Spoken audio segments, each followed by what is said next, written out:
flames crackle and pop, casting dancing shadows on the trees around you. The scent of burning wood mixes with the damp smell of the forest floor, creating a strangely comforting aroma that does little to ease the chill in the air. Your friends sit close, their faces illuminated by the firelight, and they turn to you, their eyes shining with anticipation. You clear your throat, take a deep breath, and begin. Welcome back to our channel, where we bring you the best creepypasta stories. Today we will be reading from our submission page. So let's begin. Story 1. The Girl in the Graveyard. I was hiking through the woods behind my apartment complex one night with my two friends. It was a beautiful night, so we decided to stay out late. We had been walking for about 2 hours when we came across a path we had never seen before. Curious, we decided to follow it. It led us to a graveyard that was completely overgrown. My friends and I stopped in our tracks. We looked at each other and then began to walk away. That's when we heard footsteps behind us. We turned and started to run. Then we heard a woman's voice say, "Stop running." We kept on running until we got to the main road. As soon as we saw the street lights, the voice stopped. Shaking, we turned to go back and see who was in the graveyard. But there was no one there. Story 2. A Campfire. My dad told me this story when I was younger, and it has stuck with me ever since. He was working with a group of men who were building a pipeline. They worked 7 days a week, 12 hours a day. By the end of the week, they were exhausted and decided to go camping. While they were setting up their tents, one of the workers found a small fire pit. The workers sat down around it and started telling stories and making up songs.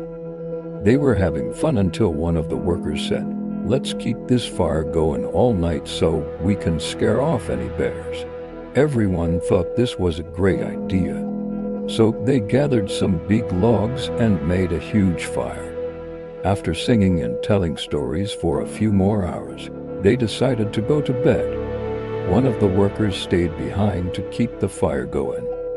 Every hour he would add a log to the fire to keep it from going out. Around 4 a.m., he was very bored, so he decided to go to sleep.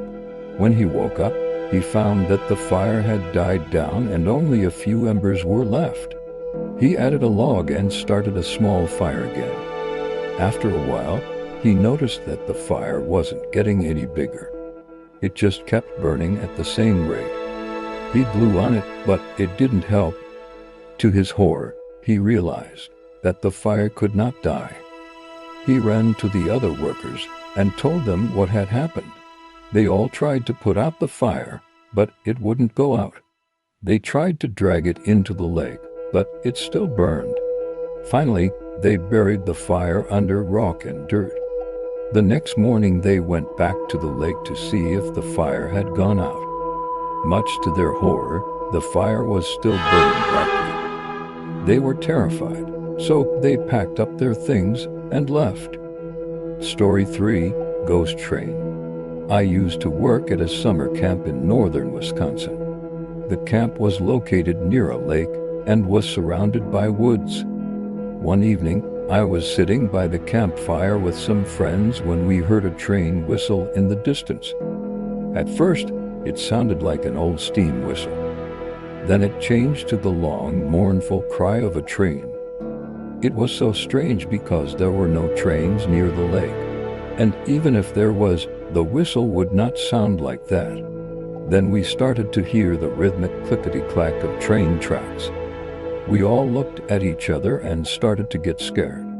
Suddenly, the trees started to shake and the ground began to rumble. We all screamed as a huge shape emerged from the darkness.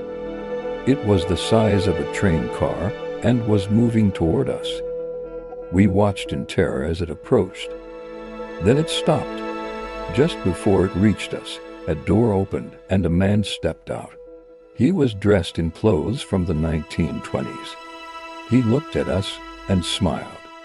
Then he turned and walked away. As he disappeared into the trees, We heard the sound of a train whistle. Story 4: Forest Creature.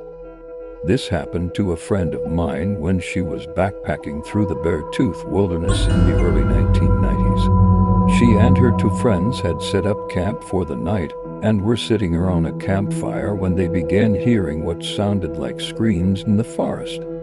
Big guttural screams. They sat there for a few minutes trying to locate the source of the noise, but couldn't pinpoint anything. Finally, they decided to go to sleep. A little while later, they were awoken in their tent to what sounded like heavy footsteps near their camp. My friend unzipped the tent to a scene that made her scream and run back into the tent and hide. There was a large humanoid creature standing over their fire. It was covered in long dark hair and was hunched over as if scavenging through their campsite. Whatever it was, it seemed to have no interest in the three girls. After rummaging through their stuff, it stood up and walked away. They never saw the creature again, but every time they go camping, they remembered a night they spent with the beast in the forest. Story 5: In the Middle of Nowhere. I grew up in a rural area. My parents always warned me not to go into the woods near our house. According to them, it was full of dangerous people and wild animals. Of course, I never listened. I loved exploring the woods and would go there every chance I got. One day, I found a clearing in the woods, and in the middle of it was a campfire. The fire was still burning, and there were some logs next to it. I decided to add some wood to the fire and start a nice cozy bonfire. I sat down next to the fire and started to relax. Then I heard a voice say, "Who's there?" I jumped up in a panic and started to run. I ran as fast as I could, but the voice kept following me. "Who's there? Who's there?" I finally made it home and slammed the door shut. I was shaking and sweating. I looked out the window and saw a dark figure standing in the yard. The figure started to walk away and I didn't see it again.